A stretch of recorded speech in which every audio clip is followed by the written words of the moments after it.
இன்னைக்கு நம்ம பார்க்க போகிறது ஓட்ஸ் சாக்லேட் பணியாரம். இந்த ரெசிபியை பண்ணுறதுக்கு தேவையான பொருட்கள் என்னென்னு பார்க்கலாம். ஓட்ஸ் சாக்லேட் பணியாரம் செய்ய தேவையான பொருட்கள்: oats 1 cup, baking powder 1 teaspoon, பால் 1 கப், தயிர் 1 கப், வெல்லம் அரை cup, cocoa powder 2 tablespoon, vinegar 2 teaspoon, vanilla essence 1 teaspoon, தேன் தேவையான அளவு, பட்டர் தேவையான அளவு. ஓட்ஸ் சாக்லேட் பணியாரம் பண்ணுறதுக்கு தேவையான பொருட்கள் என்னென்னு பார்த்தாச்சு. எப்படி பண்ணுறதுன்னு இப்போ பார்க்கலாம். ஃபஸ்ட்டு வந்து பார்த்தீங்கன்னா நம்மக்கிட்ட தயிர் இருக்கு. இந்த தயிரை நம்ம ஆட் பண்ணிக்கலாம். இப்போ 1 கப் தயிர் நம்ம எடுத்திருக்கோம். இந்த தயிரை நம்ம நல்லா வந்து ஸ்மூத்தாக வந்து மிக்ஸ் பண்ணிக்கலாம். நல்லா பீட் பண்ணுறோம்.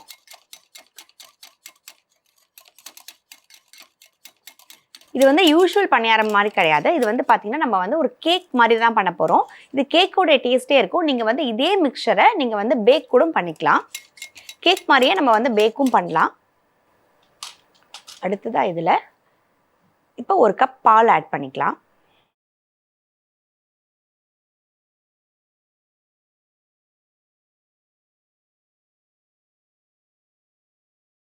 எவ்வளோ தயிர் ஆட் பண்ணமோ அதே ஈக்குவல் அளவு நம்ம வந்து பாலும் ஆட் பண்ணியிருக்கோம்.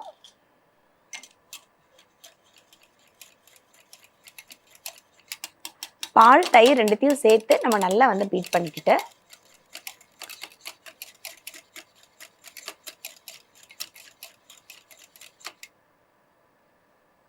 நம்ம கிட்ட இருக்க வெனிலா எசன்ஸ் ஆட் பண்ணிக்கலாம். 1 டீஸ்பூன் அளவுக்கு ஆட் பண்ணால் போதும் ஃப்ளேவருக்காக.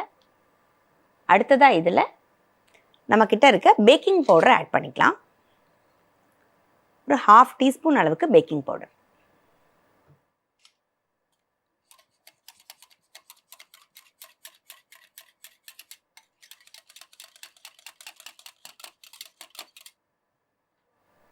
அடுத்ததாக இதில் நம்மக்கிட்ட இருக்க ஓட்ஸ் ஆட் பண்ணிக்கலாம்.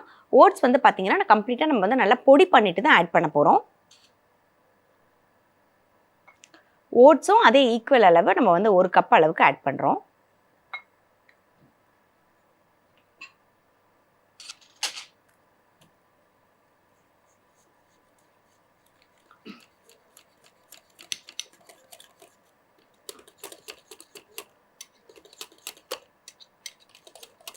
அடுத்ததாக இதில் நம்ம வினிகர் ஆட் பண்ணிக்கலாம்.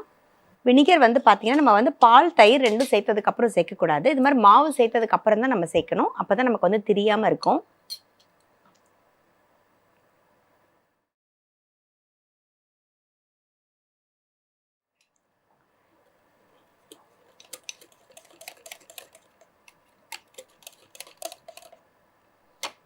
அடுத்ததாக இதில் நம்மக்கிட்ட இருக்க வெல்லம் ஆட் பண்ணிக்கலாம்.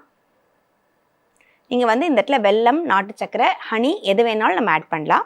அதே மாதிரியே நீங்கள் வந்து இனிப்புக்கு நீங்கள் வந்து பேரிச்சம்பழத்தை அரைச்சி கூட இந்த இடத்துல நம்ம ஆட் பண்ணிக்கலாம். நமக்கு வந்து வெல்லம் தான் சேர்க்கணும்னு கிடையாது. இதில் வந்து பார்த்தீங்கன்னா அதே மாதிரி நீங்கள் எதாவது ஃப்ரூட் சேர்க்கணும்னு நினச்சா கூட இதே இடத்துல நீங்கள் வந்து இந்த இனிப்புக்கு நீங்கள் வந்து குறைச்சிட்டு கூட நீங்கள் வந்து வாழைப்பழத்தை நல்லா வந்து மிக்சியில் அரைச்சிட்டு, அப்படி இல்லைன்னா ஆப்பிளை நல்லா அரைச்சிட்டு கூட நீங்கள் வந்து ஃப்ளேவருக்கு அதை ஆட் பண்ணிக்கலாம்.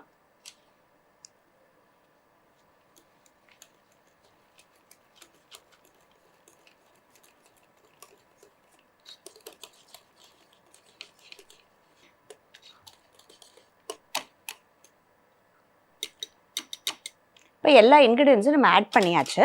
இப்போ இந்த மிக்சர் வந்து பார்த்திங்கன்னா நம்ம வந்து 2ஆக வந்து பிரிக்க போகிறோம். ஒரு 1/2 அளவுக்கு இதில் இருக்க அப்படியே வந்து ஒரு 2-3 கரண்டி நம்ம எடுத்துக்கலாம். 2 மாவும் ஈக்குவலாக நம்ம வந்து பிரிச்சுக்கணும். அடுத்ததாக இதில் நம்ம கிட்ட இருக்க கொக்கோ பவுடரை ஒரு செட் ஆஃப் மாவில் நம்ம கலந்துக்கலாம். ஒரு 2 டீஸ்பூன் அளவுக்கு கொக்கோ பவுடர் ஆட் பண்ணுறோம்.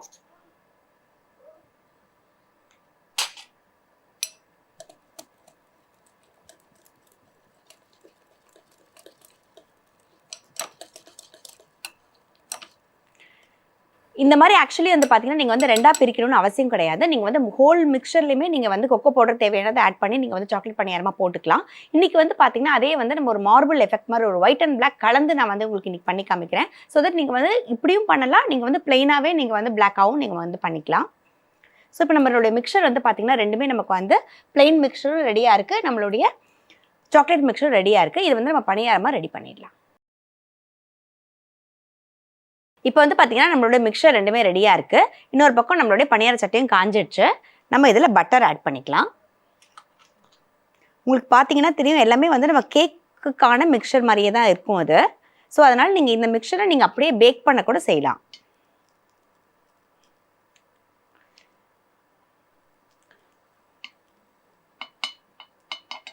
இப்போ வந்து பார்த்தீங்கன்னா நம்ம வந்து பட்டர் எல்லாமே எல்லா குழிலையும் போட்டாச்சு. அடுத்ததாக மிக்சர் ரெண்டுத்தையும் மிக்ஸ் பண்ணிக்கலாம்.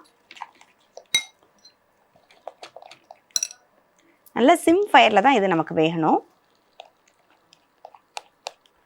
ஸோ 1 டீஸ்பூன் வந்து பார்த்தீங்கன்னா இந்த மாதிரி சாக்லேட் மிக்சர்,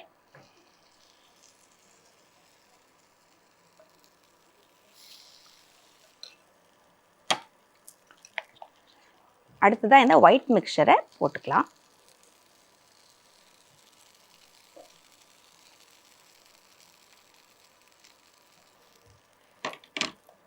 அடுத்த லேயர் பார்த்தீங்கன்னா நம்ம வந்து சாக்லேட் லேயர் ஆட் பண்ணுறோம்.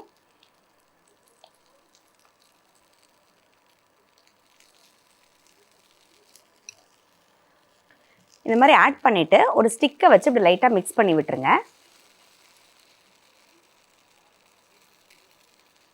இப்போ வந்து நமக்கு வந்து ஒரு நல்ல ஒரு மார்பிள் எஃபெக்டில் இருக்கும்.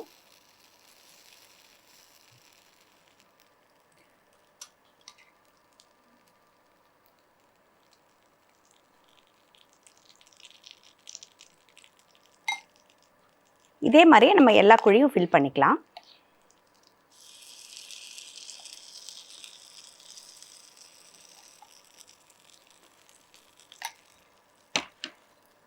நம்ம கம்மியாக தான் போடணும், ஏன்னா நமக்கு வந்து பார்த்திங்கன்னா பேக்கிங் பவுடர் போட்டுருக்கிறதுனால ரைஸ் ஆகும். அதனால் கம்ப்ளீட்டாக ஃபில் பண்ண வேண்டாம்.